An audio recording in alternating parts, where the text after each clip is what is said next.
ఎప్పుడైతే గుర్తించారో నోళ్ళు పడిపోయాయి. ఇవాళ ఎందుకని పాపం మిథున్ రెడ్డి గురించి మాట్లాడట్లా?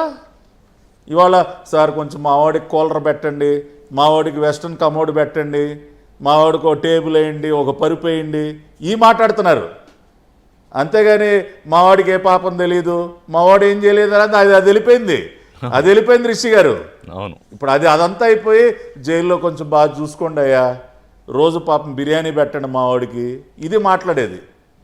కాబట్టి వాళ్ళ వాదనలో ఉన్నటువంటి డొల్లతనం ఏంటో వాళ్ళ మాటలను బట్టి అర్థమవుతోంది.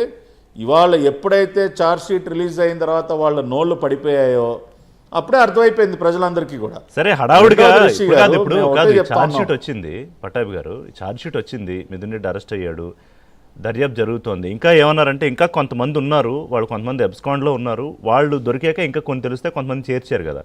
సో ఇక ఫైనల్గా ఛార్జ్షీట్లో జగన్మోహన్ రెడ్డి పేరు వచ్చాక అందరికీ అర్థమైపోయింది వైసీపీలో.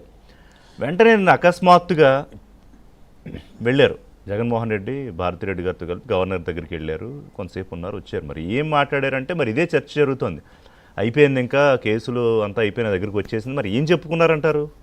దాని మీద నిన్న వరలరామయ్య గారు అయితే చెప్పారు, ఇంకా ఏమన్నా ఇన్ఫర్మేషన్ ఉందా? గవర్నర్ గారి ఆరోగ్యం గురించి తెలుసుకోవడానికి వెళ్ళారంట భార్యాభర్తలు ఇద్దరు. ఓకే, బులుగు మీడియాలో స్క్రోలింగ్లు ఏమైనా వస్తూ ఉన్నాయంటే గవర్నర్ గారి ఆరోగ్యం గురించి తెలుసుకోవడానికి వెళ్ళారంట. విచిత్రం ఏంటంటే దానికి ముందు రోజే ఆయన చాలా ఆరోగ్యంగా తిరుమల కొండ మీద శ్రీవారి దర్శనం చేసుకుని వచ్చారు. ఆ మరుసటి రోజు వీళ్ళు వెళ్ళి గవర్నర్ గారు ఆరోగ్యం గురించి తెలుసుకున్నారంట. ఆ మరుసటి రోజే ఢిల్లీ వెళ్ళారు, అంటే ఆయన ఆరోగ్యం బాగుందంటానికి చెప్తున్నా. వెంటనే ఆయన ఢిల్లీ బయలుదేరి వెళ్ళారు గవర్నర్ గారు. వెంటనే ఆయన ఢిల్లీ కూడా బయలుదేరి వెళ్ళారు. అంటే జనం ఏమన్నా వెర్రిబావులు అనుకుంటున్నారా, పిచ్చోళ్ళు అనుకుంటున్నారా? ఏం చెప్తారు సార్ జగన్మోహన్ రెడ్డి గవర్నర్ దగ్గరికి వెళ్ళి ఏం చెప్తాడు? మీ మీద కంప్లైంట్ గవర్నర్ గారు తప్పించమని అడగాలి, రెండిట్లో ఏదో ఉండాలి. కాదు సార్, గవర్నర్ గారు నేను 5 సంవత్సరాల్లో దాదాపు 1,00,000 కోట్లు ఓన్లీ క్యాష్ భలే దోచేశాను సార్, కొంచెం నన్ను కాపాడండి సార్ అని గవర్నర్ గారి దగ్గరికి వెళ్ళి చెప్తాడా? అసలు డిజిటల్ పేమెంట్లు లేకుండా చేశాను సార్ నేను, అసలు ప్రజల ప్రాణాలు కూడా లెక్క పెట్టలేదు సార్, ಎಷ್ಟು వచ్చినట్టు దోచాతలు పారేశాను, ఆ డబ్బులతోనే గెలవాలనుకున్న గవర్నర్ గారు, ఆ దోచుకున్న సొమ్ముతోనే 175కి 175 గెలవాలనుకున్నాను, ఆ చెవిరెడ్డికి కూడా ఆ బాధ్యత ఏదో ఆ చెవిరెడ్డి భాస్కర్ రెడ్డికి అప్పచెప్పాను, అరే బాబు ఆ డెన్నుల నుంచి ఒక్కొక్క కాన్స్టిట్యున్సీకి ఒక 50 100 తరలించరా బాబు అని చెప్పాను, వాడేమో సగం చేశాడు సగం చేయలేదు, ఈ రకంగా ప్లాన్ ఫెయిల్ అయిపోయింది గవర్నర్ గారు, కొంచెం నన్ను రక్షించండి గవర్నర్ గారిని అడుగుతాడు. ఈయన వెళ్ళి ఏం అడుగుతాడు సార్, ఏం అడుగుతాడు ఈయన?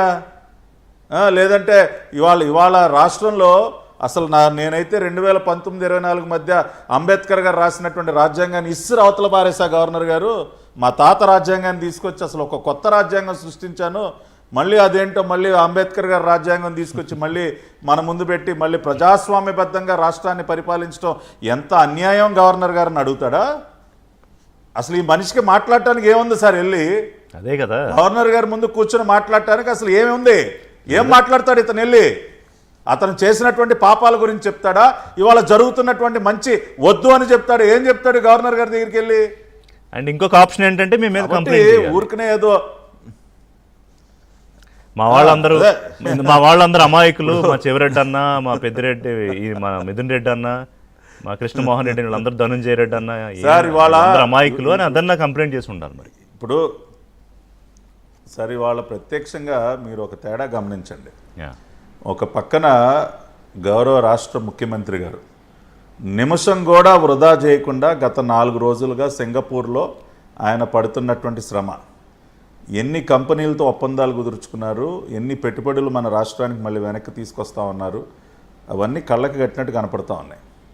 ఒక పక్కన ప్రధానమంత్రి గారు కూడా అంతే, ఆయన విదేశీ పర్యటనకు వెళ్ళినప్పుడు ఆయన కనీసం రాత్రిపూట ఏదో హోటల్లో కూడా పడుకోండి, ఆయన టైం వేస్ట్ ఎందుకని ఆ ఫ్లైట్లోనే పడుకుని ఇంకో దేశం వెళ్ళిపోతూ ఉంటాడు ఆయన. అంటే ఇద్దరూ కూడా పని రాక్షసులు, ఒకళ్ళు దేశం గురించి ఇంకొకళ్ళు రాష్ట్రం గురించి ప్రతి నిమిషం ఆలోచిస్తూ పనిచేస్తూ ఉండేటటువంటి వ్యక్తులు. ఇంకొక పక్కన మా ఉప ముఖ్యమంత్రి పవన్ కళ్యాణ్ గారు మచ్చలేనటువంటి నాయకుడు, 6 నూరైనా తల్లకిందులుగా ఎవడు తపస్సు చేసినా సరే ఈ కూటమి పాలనే కొనసాగుతుంది, ఈ కూటమి పటిష్టంగా ఉండటానికి కావాల్సినటువంటి అన్ని రకాలుగా కూడా నేను శ్రమిస్తాను రాష్ట్రం కోసం, రాష్ట్రం మంచి కోసం అని చెప్పి ఇవాళ ఒక మంచి భావజాలం కలిగినటువంటి వ్యక్తి వాళ్ళ రాష్ట్రానికి ఉప ముఖ్యమంత్రిగా ఇవాళ ఇన్ని రకాలుగా కళ్ళెదురుగుండా ఇంత మంచి జరుగుతూ ఉన్నప్పుడు చూసి ఓర్చుకోలేరు సార్. కడుపు మంట. నేను చెప్పా చాలాసార్లు, ఆ జలుసులు తాగరా బాబు, నీకు కావాలంటే ఫ్రీగా రెండు బాక్సుల ఆ సీసాలు పంపిస్తామని కూడా మేము చాలాసార్లు చెప్పాం. కానీ ఆ సలహా పట్టించుకోరు. కడుపు మంట, ఎక్కడికో చాటుకి వెళ్ళి కక్కాలి.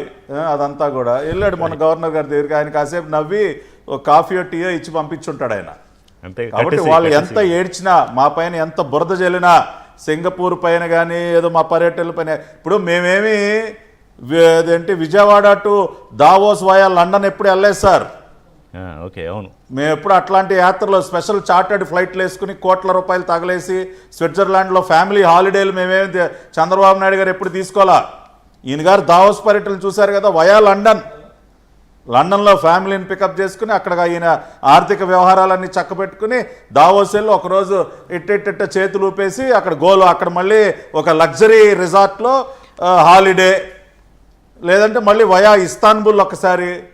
మేము ఆ రకంగా ఏం డబ్బులు తగలేయట్లేదు సార్, ప్రతి నిమిషం రాష్ట్రం కోసం వినియోగిస్తున్నాం. రేపు 2వ తేదీన మోడీ గారు చంద్రబాబు నాయుడు గారు ఇద్దరు కలిసి అన్నదాత సుఖీభావ డబ్బులు వేయబోతా ఉన్నారు. ఇంకా ఏడుస్తారు. ఇంకా ఎక్కడైంది సార్ వీళ్ళు ఏడుపు? అప్పుడే ఆగలా. ఆగస్టు 2వ తేదీన బోరు నేడుస్తారు. ఆగస్టు 15వ తేదీన మహిళలకు ఉచిత బస్సు ప్రయాణం ప్రారంభిస్తా ఉన్నాం. కింద పడి డొల్లి ఏడుస్తారు మళ్ళీ వీళ్ళు. ఇప్పుడు ప్రజలకి మంచి చేస్తుంటే ఏడుపు, వీళ్ళు ఏడుపు ఇప్పుడప్పుడే ఏం ఆగదు, ఇంకా చాలా చూస్తాం వీళ్ళు ఏడుపు. బ్రేక్ తీసుకుంటా. బ్రేక్ తర్వాత వెంకటేశ్వర గారు మీరు చెప్తారు కానీ, అంటే ఒకటి నిజంగానే అభివృద్ధి అంతా